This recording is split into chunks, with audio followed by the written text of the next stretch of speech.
तो आज हम समझने वाले हैं मानव पाचन तंत्र यानी ह्यूमन डाइजेस्टिव सिस्टम के बारे में। ये एक ऐसा कमाल का सिस्टम है जो हमारे खाए हुए खाने को एनर्जी में बदलता है। चलिए क्लास 10th बोर्ड एग्जाम्स के लिहाज से इसका एक फटाफट रिवीजन करते हैं। नमस्ते स्टूडेंट्स, प्रतिभा क्लासेस के इस रिवीजन गाइड के साथ हम पाचन तंत्र जैसे जरूरी टॉपिक को एकदम आसान बना देंगे।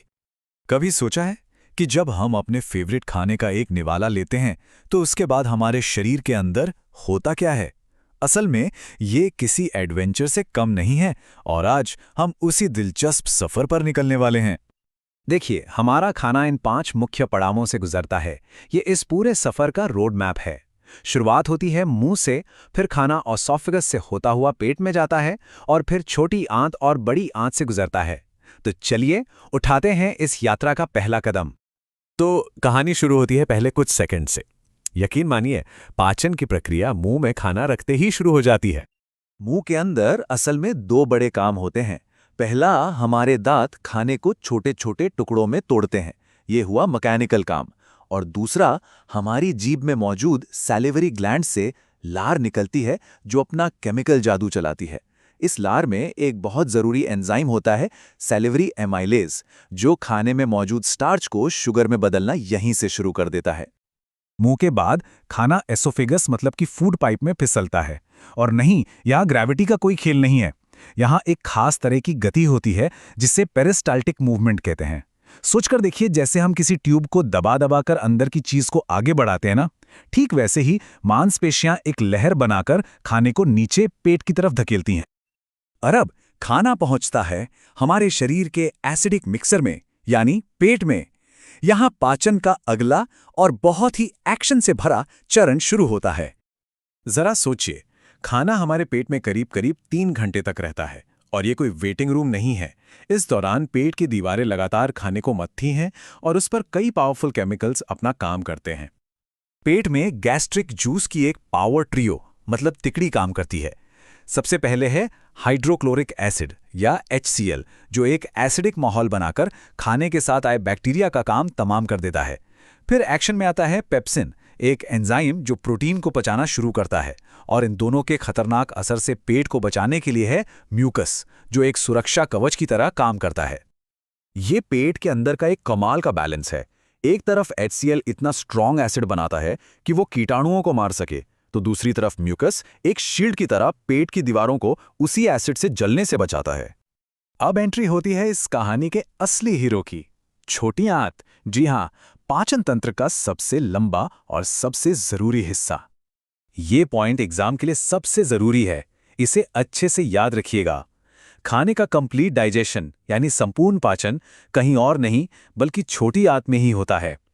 ये हमारे पाचन तंत्र का सबसे लंबा हिस्सा है और यहीं पर सारे न्यूट्रिएंट्स को उनके सबसे छोटे रूप में तोड़ा जाता है। पर छोटी आंत ये सारा काम अकेले नहीं करती। उसकी मदद के लिए 2 हेल्पर्स आते हैं। पहला है लिवर, जो भेजता है बाइल जूस। इसका काम है फैट यानी वसा को पचाने के लिए तैयार करना। और दूसरा हेल्पर है पैनक्रियास, जो 2 जबरदस्त एंजाइम भेजता है, ट्रिप्सिन जो प्रोटीन को पचाता है और लाइपेज जो फैट को पूरी तरह से पचा देता है। बाइल जूस एक खास प्रोसेस करता है जिसे कहते हैं एमल्सिफिकेशन। इसमें वो फैट के बड़े बड़े टुकड़ों को छोटी छोटी बूंदों में बदल देता है। इससे होता यह है कि लाइपेज एंजाइम उन पर आसानी से काम कर पाता है। अब जब पाचन पूरा हो गया तो पोषक तत्वों को खून तक पहुंचाने का काम करते हैं विलाय। ये छोटी आंत की दीवारों पर उंगलियों जैसी लाखों छोटी छोटी संरचनाएं होती हैं जो पचे हुए खाने को सोखकर सीधे खून में मिला देती हैं। और अब हम आ गए हैं इस सफर के आखिरी पड़ाव पर। जो खाना पच नहीं पाता उसका क्या होता है? इसका जवाब मिलता है बड़ी आंत में। जो खाना पच नहीं सका यानी जो वेस्ट मटेरियल है वह बड़ी आंत में आता है। इसका बस एक मुख्य काम है, इस वेस्ट में से जितना भी ज्यादा पानी है उसे वापस सोख लेना। इसके बाद जो ठोस कचरा बचता है उसे एनस के जरिए शरीर से बाहर निकाल दिया जाता है। तो ये थी पाचन की पूरी कहानी। अब चलिए प्रतिभा क्लासेस के स्टडी मटेरियल से लिए गए कुछ खास एग्जाम प्रो टिप्स पर नजर डालते हैं ताकि इस टॉपिक में पूरे नंबर पक्के हो जाएं। ये टेबल आपके रिवीजन की मास्टर की है।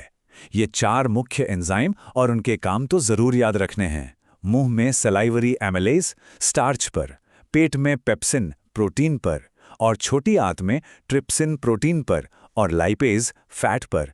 चाहें तो इसका एक स्क्रीनशॉट लेकर रख लें, एग्जाम के टाइम बहुत काम आएगा।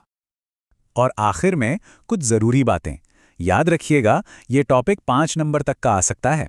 परीक्षा में डाइजेस्टिव सिस्टम का डायग्राम ज़रूर बनाएं और जैसा कि हमने अभी देखा, सभी मुख्य एंजाइम्स के नाम और उनके काम अच्छे से याद कर लें। बोर्ड परीक्षाओं के लिए बहुत बहुत शुभकामनाएं। तो अब हम ये तो जान गए कि हमारे शरीर में एनर्जी पहुंचती कैसे है, लेकिन क्या कभी सोचा है कि हमारा शरीर इस सारी एनर्जी का इस्तेमाल दौड़ने, सोचने और यहाँ तक कि सोने में भी कैसे करता है? खैर, ये एक और दिलचस्प कहानी है जो सुनेंगे किसी